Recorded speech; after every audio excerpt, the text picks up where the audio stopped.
Before the sun commands the sky, the African savannah holds its breath. Life, in its most fragile forms, greets the new day. This is a land of ancient rhythms, governed by the sun. And for one Hispanic from the vastness of the plains, within a fortress of ancient stone, a new generation is sheltered. This is the domain of Nadira, a lioness, a hunter, and now a mother. For weeks, this has been her world, a sanctuary of silence and scent. Every sound from the world beyond is noted. Her vigil is constant, but her attention is not on the world outside. It is focused here, on the new life she guards. And Zola. Born into darkness, their world for now is defined only by warmth and the reassuring beat of their mother's heart. Their spotted coats, a temporary gift of camouflage, will fade as they grow. Their eyes, a milky blue-gray, are still sealed against the world. Sight will come later. Instinct is already awake, dreaming of a life of running and hunting it cannot yet imagine. Stir. A signal of need, however small. Nadira's response is immediate. A soft sound of reassurance, a promise of comfort. A mother's touch is a powerful tool. It stimulates, comforts, and strengthens the bonds of family. And then, the bath. Her tongue, rough as sandpaper, is an instrument of perfect care. This scent is their identity. It proclaims them as members of the pride, under her protection.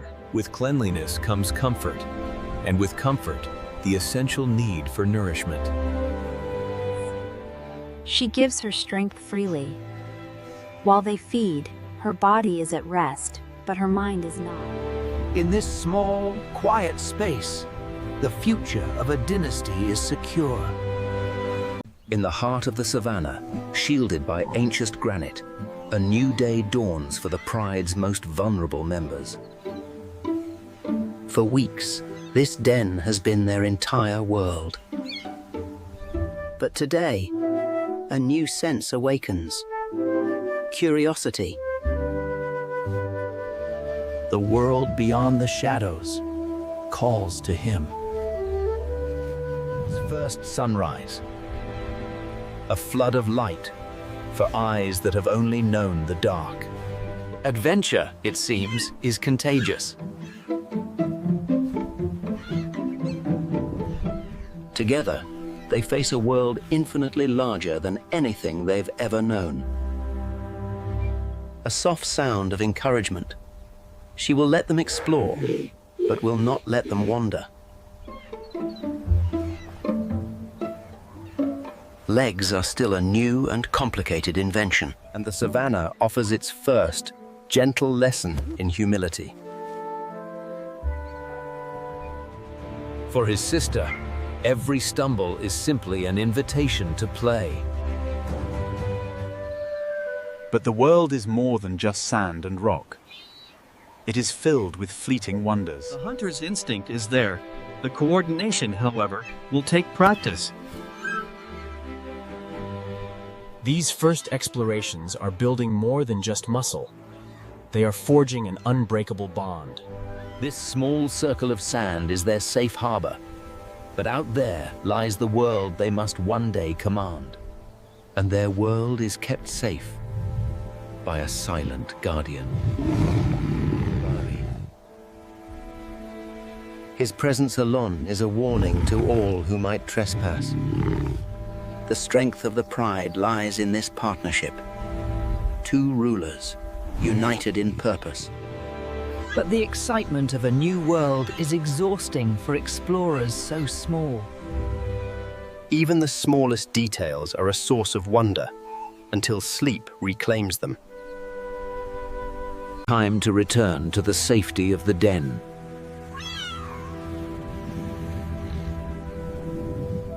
Their first adventure lasts only a few minutes, but it is a monumental leap. With each passing day, their confidence will grow. nurtured by her patience. and shielded by his strength. The first steps on a long journey have been taken. For now, rest. The savannah will wait.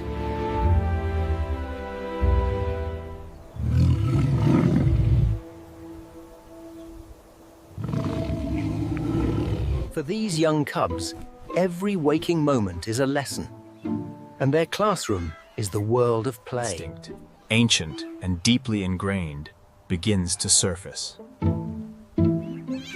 Stalk, a technique he will need to perfect to survive. For now, it's a game of surprise, power, in its earliest, most uncoordinated form. Quito, the slightly larger of the two, attempts a clumsy pounce, tumbling head over paws into his sister. May lack grace, but the intent is clear. Every tumble strengthens muscles and hones reflexes. Their mother, Nadira, is both guardian and playground. Her patience is the bedrock of their safe world. The golden hour illuminates this tender moment.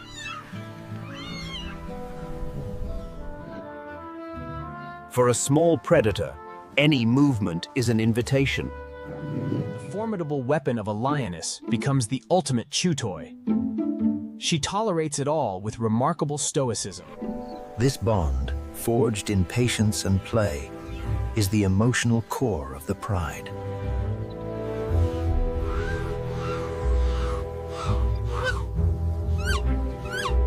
The roar of a king is still a long way off. For now, a squeak will have to do. The patriarch of the pride, Jabari, keeps a constant, silent watch. His role is protector, his presence a shield against the dangers of the savannah. The bond between the leaders of the pride is one of mutual respect, essential for raising the next generation. To his cubs, he is a living mountain, a figure of immense power. But a male lion's reputation for ferocity often conceals a gentler nature, reserved only for his own blood. As the golden hour fades, Jabari, the dominant male, demonstrates a powerful yet gentle affection for his offspring. Acceptance. This is family. A fortress built not of rock, but of love and loyalty. In the heart of this formidable predator beats the patient heart of a father. The games are over for now. An intense session of learning has come to an end. Rest is just as vital as play, allowing bodies to grow and lessons to sink in. In this safe haven, under the watchful Heart eyes of the savannah, life begins with a fragile promise. For Nadira, this promise is everything. Her cubs, Quito and Zola, know only this world of warmth and safety. For them, danger is a concept yet unlearned. But peace on the savannah is never guaranteed. It is bought with vigilance. Back at the den, Nadira is the sentinel. Her instincts, honed over a lifetime of survival, are a silent shield. A shift in the wind, a scent. The idyllic morning is over. An ancient enemy is near. Drawn by the scent of new life, the opportunists of the plains are on the move. The hyena clan. An ever-present shadow, waiting for a moment of weakness. They are cautious. They know this territory belongs to lions, but the potential reward is worth the risk. Her Demeter has transformed. The nurturer has vanished, replaced instantly by the defender. Her first priority is clear: get the cubs to safety. The world has shrunk to this dark, sandy hollow. Their mother is now the only barrier between them and the unknown. With her young secure, she becomes a living fortress of muscle and maternal fury. This is a line that will not be crossed. Clan tests her resolve. Numbers are their advantage, but they are wary of a lioness with everything to lose. Silent negotiation of power. Every movement is a threat, every glance a challenge. It is a battle of nerve. But Nadira is not alone. The master of this domain has arrived. His presence is a declaration of absolute power. The odds have changed. The gamble has failed. Now, there will be no misunderstanding.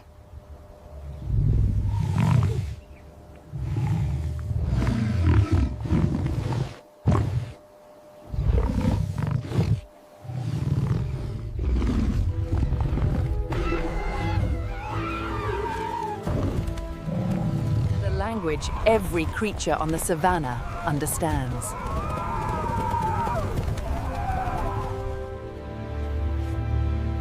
The threat has passed. The border has been reinforced.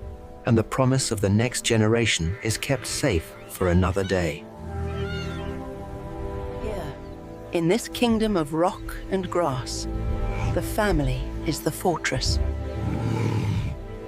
And life, in all its fierce and fragile beauty, endures.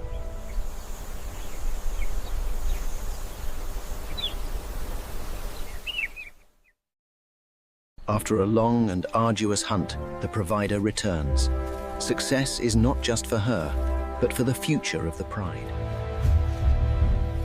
In her jaws, she carries a prize. Not for herself. This is more than food. It is a lesson, their first introduction to the life of a carnivore. Within the den, instinct stirs. The cubs are waking, their world about to expand. She arrives, announcing her return, not with a roar. Offering is made. Now, the students must come to the lesson.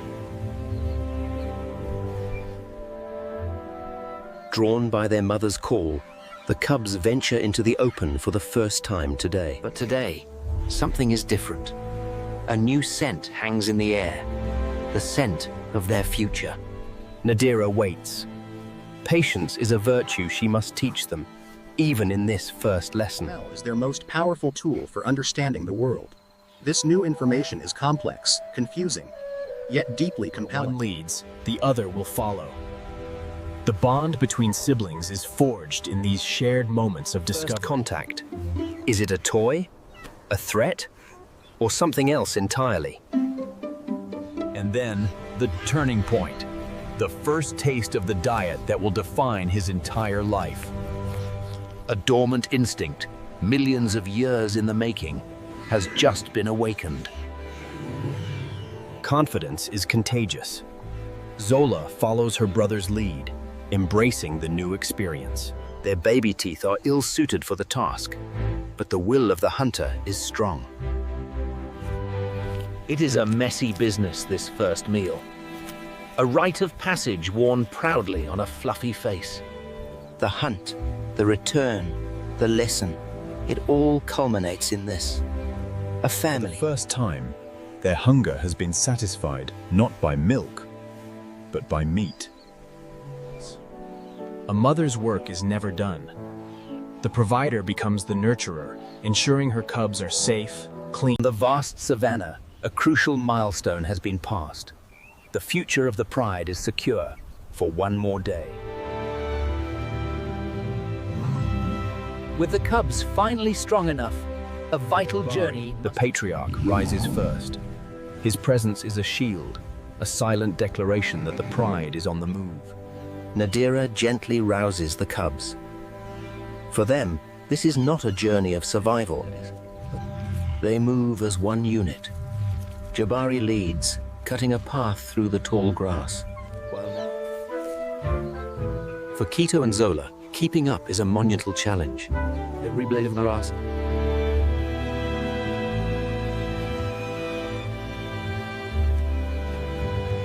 Jabari is the unblinking watchman. Every scent on the wind, every distant movement is analyzed for potential threats. Savannah is a land of giants. And for the first time, the cubs come face to face with a creature from another world. Their world, once defined by rocks and their mother's fur, has suddenly expanded to the sky.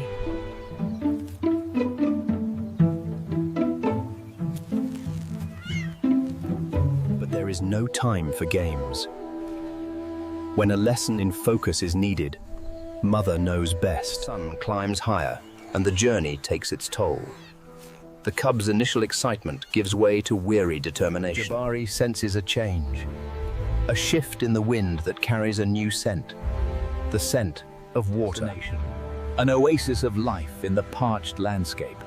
This is the great meeting place of the savannah. For the cubs, who have known only their mother's milk, the vast pool is an irresistible sight. Only when she is certain it is safe does she grant permission. The lesson is clear. Patience is survival. Their first taste of water from the earth itself. It is the reward for their long and difficult journey. Parents drink deeply, their thirst quenched, but their vigilance never wavers. They are the guardians of the future.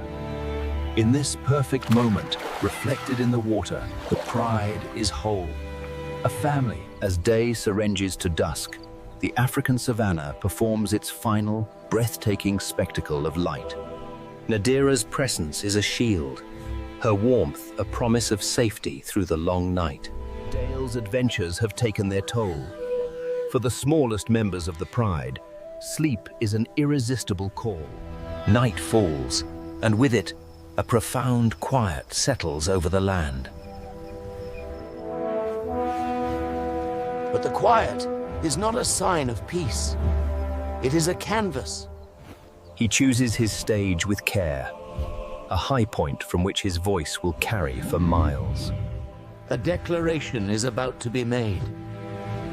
A warning to all who might listen.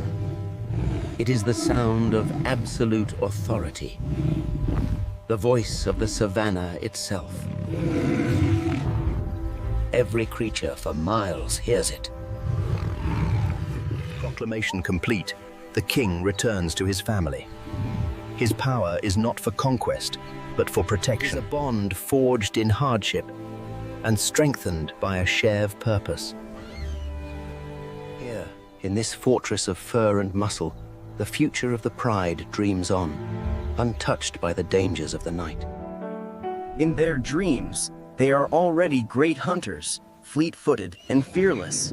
But for now, they are simply children, sheltered from the world by a love as vast as the savannah itself.